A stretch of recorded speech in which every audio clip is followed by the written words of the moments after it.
Take one, this is it, baby. I'm gonna talk about depression today, and I'm gonna try to not take a million takes. This is a big topic, huge, and it's near and dear to my heart. I'm bringing this up now for a couple reasons. First reason is I opened a new community called the School of Transformation. I've spent the past 8 months of my life pouring my heart and soul into this community, and it's all about body, mind, and spirit practices, and that's kind of what we're covering today. Another reason I'm covering this topic is because I lost my baby sister August 30th of this year. She was my soulmate, my best friend, the love of my life. She was just everything to me. And the fact that I can stand here and talk to you and feel at peace despite the pain in my heart, despite the fact that my heart aches for my sister, despite the fact I want her here, the fact that I'm able to be here and show up for you and be a normal person is a testament to everything I want to share with you in this video. Everything that I want to share with you to help you overcome depression if you're going through depression. So if you're going through depression, I'm guessing you are if you click this video. If you're new to my channel, welcome to my channel. Please subscribe, please stick around. If you've been here for a while, you know I started this channel in 2009. I started it with I've always cared so much. I started it to focus on food stuff and fitness stuff. So it was all about the body. All through my 20s, I was suffering with depression. So I'm going to do this video in chapters. Chapter one is I've been there. I know what it feels like. I know what you're going through. I understand where you're at. I understand waking up in the morning and being so heartbroken to have to go through the day. I understand being heartbroken for you don't know why. I understand feeling like you want to cry all the time. I understand what it's like to feel like your head's full of jello and there's pressure behind your eyes. And I understand what it feels like to feel guilty for the way that you feel. I understand what it feels like to wake up in the morning, have everything you need, have everything you wanted in life, and still feel like a suffering like an inner soul suffering that you can't describe with words. I understand what that's like, and I had this for such a long time. I'm gonna give a quick anecdote. When I was in grade school, I was in 5th grade, my teacher, Mr. Wilkie, he took me aside and he said, "Hey, Brenda, are you okay? I just want to make sure you're okay. You seem kind of sad. You just seem like something's wrong." I'm not quite sure when it started, but I always had this melancholic thing throughout a lot of my childhood. And then in my adult life, it started to get heavier and darker and blacker. And you have the physical symptoms, the emotional symptoms. It's just an all-encompassing darkness that it just feels like it's never ending. I understand what it's like to go through that. I've 8 years without depression, and I know that no matter what happens with my emotional state in the future, I know that I'm free of depression in a way that is hard for me to convey to you, but that I hope that I'm going to give you the tools to help you to understand what I mean by that. The curtains of darkness are open, and I've seen a light that I can't ever not see it.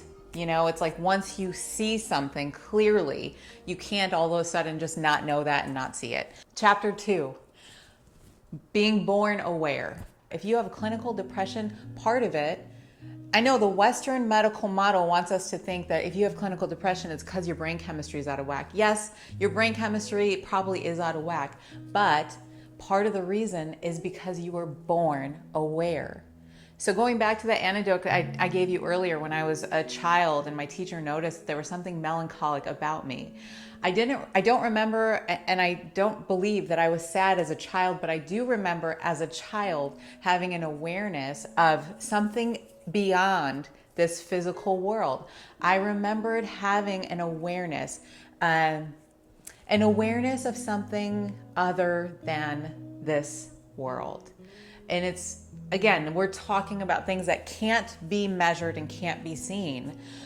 However, if you're experiencing clinical depression, part of the reason that you're having that, most likely, is because you have an awareness You have a sensitivity, you have an awareness of something beyond this world.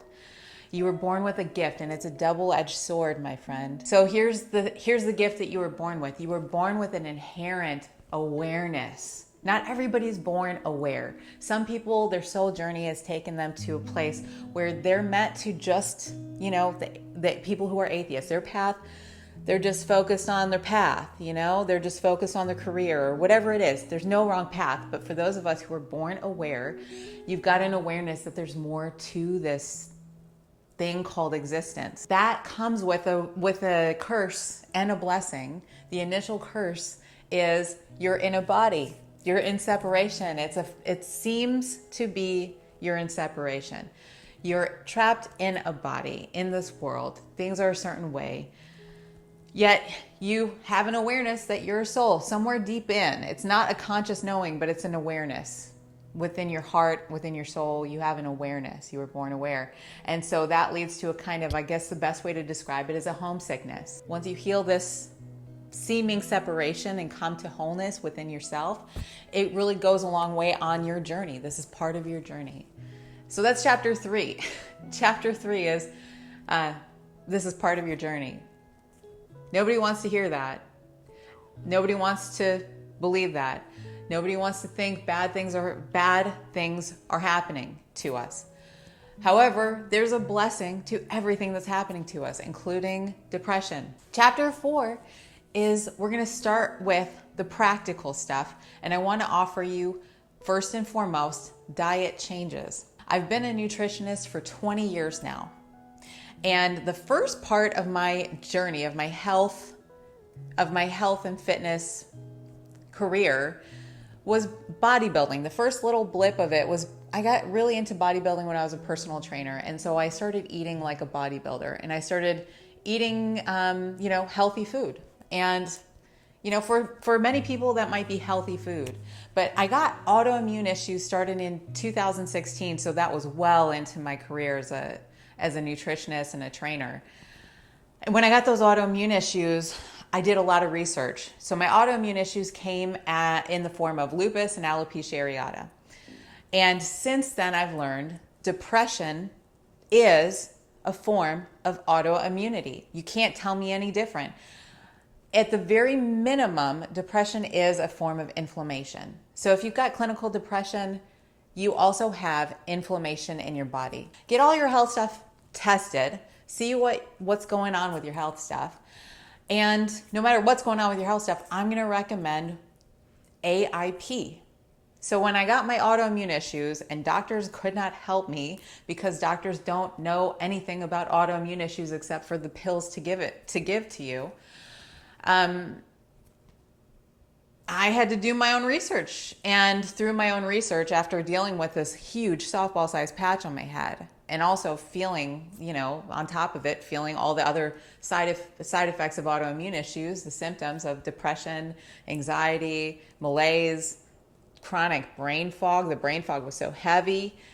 I started investigating and I found autoimmune paleo, autoimmune protocol. So if you have depression, autoimmune stuff is right up your alley. Anything geared towards helping autoimmunity, that's actually a huge help for depression. So autoimmune paleo is the elimination of all gut irritants, all gut allergens, all immunogenic, immunostimulating foods, all the foods that really irritate the gut. Part of depression, the physical aspect of depression, is the gut-brain axis. So if you've got depression, you've got an inflamed gut, probably. Very, very most likely you've got an inflamed gut. So that means you're going to have to eliminate nuts and seeds, nightshades, that's tomatoes, eggplants, potatoes, dairy, coffee, eggs. Please do check the description bar. I'm putting my free autoimmunity diet guide. Just give it a try. Just start eliminating things out of your diet. I figured, what the hell is this tomatoes? I'm not going to cut nightshades out. And then I just did everything. I was like, forget it. I'll just do all of it. And about 5 months in, my patch started to fill in. And about 8 months in, I noticed, wait, 8 months in, hold on a second. I haven't had a bad day. I've been feeling great. I had so much energy. I was so clear. I was so crisp. I couldn't remember. I was like, wait, when was the last time I had a bad day? It was like all of a sudden I woke up, the lights were on in my brain, and I felt so good. So the diet aspect cannot be overstated. Get to eliminating all of those allergens and irritants. Oh yeah, grains. Get rid of all grains. I don't think I mentioned grains. Grains is a huge one. Gluten, huge. Dairy, huge. Get all of it out of there just for a time, just to see how you feel. The next chapter for body stuff I want to mention is movement. So you have something called the vagus nerve, and it goes behind your eyes all the way down to your tailbone. This vagus nerve helps you to regulate your nervous system. And when your nervous system is dysregulated, as is the case with depression and anxiety, your vagus nerve is not toned, is not myelinated. When we have a dysregulated, unconditioned vagus nerve, we're stuck in either fight or flight or freeze. So this is why depression and anxiety go hand in hand. It's because our vagus nerve and our nervous system is either one way or another. We can't ever get the happy medium. So if you want to get the happy medium, you got to start getting to yoga class. Yoga's got it all. So the more you go into yoga, the more that you're doing yoga at home, the better your vagus nerve is going to be. The more myelinated it gets, the more conditioned it gets.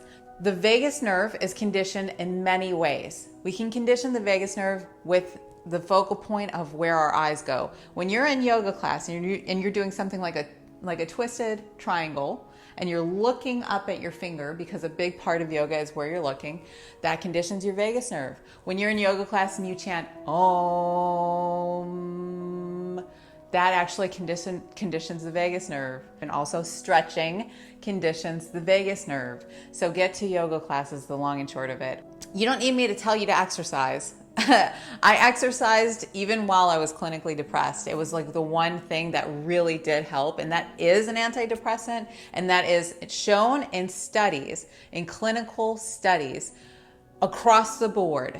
Exercise is just as effective as antidepressants, and sometimes more so. So that was another reason I think I didn't end up taking antidepressants, was because the boost that exercise was giving me, it was helping me get through enough. Chapter 5 is mind stuff. Start releasing the depression from your system. Releasing it, surrendering it, letting it go.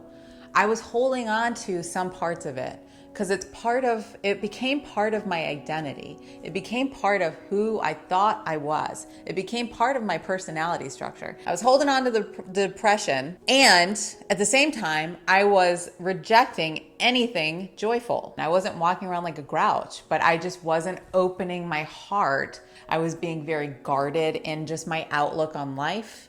I just wasn't letting a lot of joy in. Meanwhile, I was protecting my depression. I was kind of coddling it and holding on to it and nuzzling it in a way, and just indulging it and feeding it and, really wallowing in it. That's part of the depression. That's part of it. That's part of depression. It's very convincing. It's a very convincing energy. So how do we let go of this? I read and I discovered a book by Dr. David Hawkins called Letting Go. And that was my first foray into the surrender and releasing process. I since found so many teachers, and I've studied with teachers like Dr. Scott Lyons, Dr. Ariel Schwartz, Dr. Peter Levine. You can't get rid of any emotional turmoil unless you get to releasing it somehow, unless you discharge. So let's get into it. Let's get into letting go of your depression. So let go of thinking. Here's a big, huge one with depression. Depression wants you to think a bunch. Depression wants you sitting down paralyzed thinking about stuff. It wants you to try to figure stuff out. It wants you to try to solve things. It wants you to try to ruminate. Stop thinking about things and get into the sensation. Where do you feel your depression? Where is it located? Where does it live in your body? Even if it's a numbness, a lack of sensation. It's like when you get Novocaine in your gums at the dentist, you can feel where you're numb. You can still feel numbness. So really quick, take 10 seconds in this video and let's go into our body. Let's go into feeling the sensation in our body. Where do you feel your depression? Where is it living? Does it have a color? Does it have a texture? Does it have a shape? Is it hot? Is it cold? Is it sharp? Is it dull? Is it heavy? Is it like metal? I can remember, it's hard right now because it's been 8 years, but if I can try to recall, I remember it feeling like there was a lot happening in my jaw, like a tightness in my jaw, and then there was a like a heavy weight, like a big breastplate, heavy metal, like really pressing on my chest. There was a twisting in my core, really tight twisting. And then there was lots of just heaviness. It just felt like a heaviness, like just a heavy weight on my whole body, weighing me down. And I would feel that, really feel it, really get into it and feel it. And so then when you feel it, it starts to lighten up, and then the emotions that are underneath there start coming up. So some of the emotions that were underneath there for me, because depression is like a sewer lid.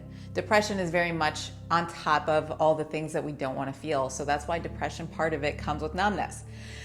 So when I lifted that sewer lid, oh my God, there was rage and there was angst and there was a sharp sadness, like a really deep sadness, and like crying it out. I was crying it out. And I was just doing this during meditations. And I was doing this throughout the day, and I was just not necessarily crying out throughout the day, but I was noticing my sensations and my feelings in my body. So you're getting the message when you're feeling these emotions, and that helps to move the depression. And also make sure you're making an effort, like I said, to let joy in. The next chapter I'm going to give you, this is going to be controversial. This is still in the mind part, but I really benefited from microdosing psilocybin. So microdosing psilocybin means that you're taking a little tiny bit of magic mushrooms at a sub-perceptual dose. You don't ever notice anything different about your environment. So why is this beneficial? So I started reading studies and research about microdosing and psilocybin and its effects on the neurochemistry in your brain, and that it can help your brain to rewire itself and make new networks. And I found that to be true. I also found there is very few side effects to psilocybin. I mean, very few. I mean, most people don't have any side effects. The one side effect that I did notice was I sweat a little bit more, but I'm sweaty in general. Like I'm sweating right now like crazy. I was already on AIP, started microdosing with psilocybin just a little bit every day for a few months. And when you do that, you don't need to keep doing it for a long period of time. You don't need it, because what it's doing is it's giving your brain new network. All the side effects that come with antidepressants, I'm not against antidepressants. I just know those things are hard to get off of. I know there's lots of weird side effects of them. I know that there's there's just a lot of stuff that goes into when you make the choice to take something like that. With psilocybin, there's no risk. There's no addiction. You can't get addicted to it. There's no dependency issues. When you stop taking it all of a sudden, there's no side effects. You don't go through withdrawal. Your brain doesn't do a random, haywire withdrawal thing. So I'm just throwing that out there. That's what worked for me. I'm not saying you should do it. Let's get into the spirit stuff. Having a spiritual practice, developing a spiritual practice has gotten me through life, has gotten me through healing, has gotten me through the death of my sister, has gotten me through the loss of my beloved golden retriever Zeus. He was also a soulmate of mine. It's gotten me through so much. So I want to share with you a couple spiritual practices that really do work, and they are shown to work in science for clinical depression. And the first one I'm going to tell you, no big surprise here, meditation. So I haven't skipped a day of meditation in years. It's so important, especially for those of us who are born aware.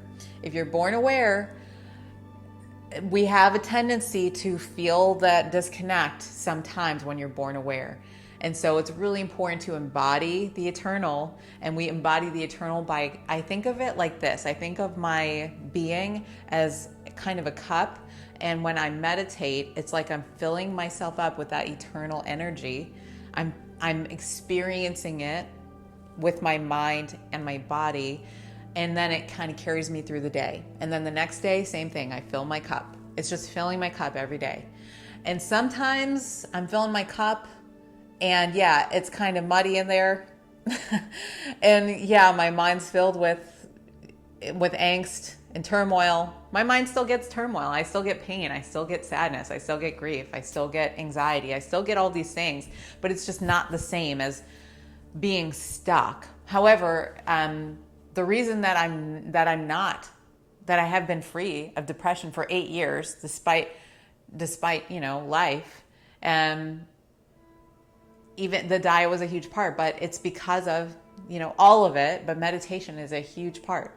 So I highly recommend getting into a meditation practice, getting comfortable with the peace, getting comfortable with the peace that passeth all understanding. So train your brain to be in the present moment as much as you can. And that means do it in sitting meditation, do it while you're washing the dishes, do it while you're driving, turn the music off sometimes, just being here right now in this moment. And if sadness is in the moment, a lot of people with depression, they like to distract themselves. I mean, I definitely know what that's like. But part of the healing process for me was meditation is an all-day thing for me now. So when I notice I've got some sticky emotions happening and energy's coming up, I know that that's when I need to turn everything off and feel those feelings. Else they start to act up in my system. Else I start to collect little barnacles on my being and they start to grow and fester. And then I'm like, why do I not feel so great? Oh yeah, I haven't really been paying attention to my inner world, my emotional energies. Let me do that. Let me clean house. And clean house for me means I'll go days without getting on my phone. Another spiritual practice that I want to offer you that is definitely woo-woo and out there, but I'm here, baby. I'm here to just give you everything. That is angels and guides and Jesus Christ and God and the Holy Spirit and the Buddha and the Krishna and Ganesh, Lao Tzu, all of these great teachers, all of these spiritual beings that are here, that are real, that are with us all the time. I want to invite you and suggest that you start talking to these beings, that you start praying and speaking directly with your guides and your angels and the light beings who surround you. There's more to this whole thing than what meets the eye. I know that I've got angels. I know that I have guides. I know that Jesus Christ is with me. I know that the Buddha is with me. I know that Ganesh is with me. I know that Kali Goddess is with me. I know that all of these otherworldly beings are with me. This isn't like a fun, ooh, this is fun and make believe and pretend. This is an experiential knowing. This is why another reason why meditation is so important, because when you start meditating long enough, you start to get insights. When I ask for guidance, I get guidance. When I'm asking for relief, I get relief. When I'm asking for help, I get help. Call upon the energies that are around you all the time. You are supported. You are protected. You are guided. You are loved. When you feel like you can't handle it, it's because you can't. You can't handle this on your own. Life is not for you to handle. Life is for you to grow. So you have to start asking for help so that you can grow.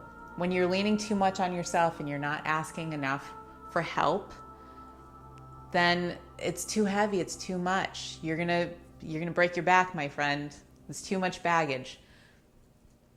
You don't have to do anything alone.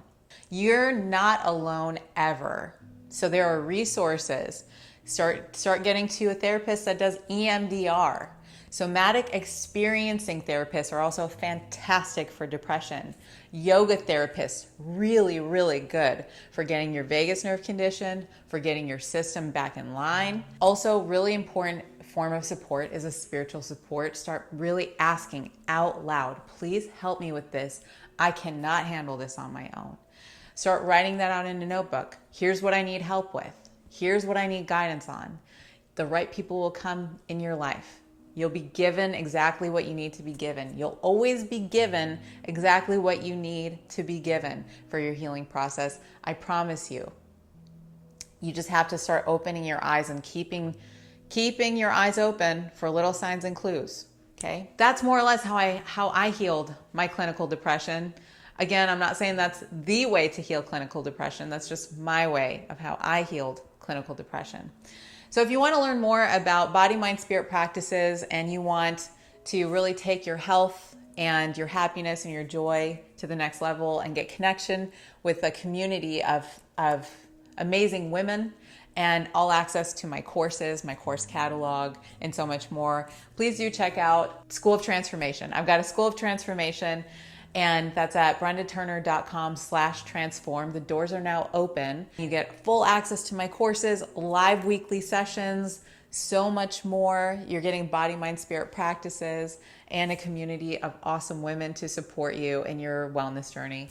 Okay, guys, thank you so much for being here today. Thank you for watching. Thank you for listening. And thank you for taking care of yourself. I'll see you in the next video. Bye, guys.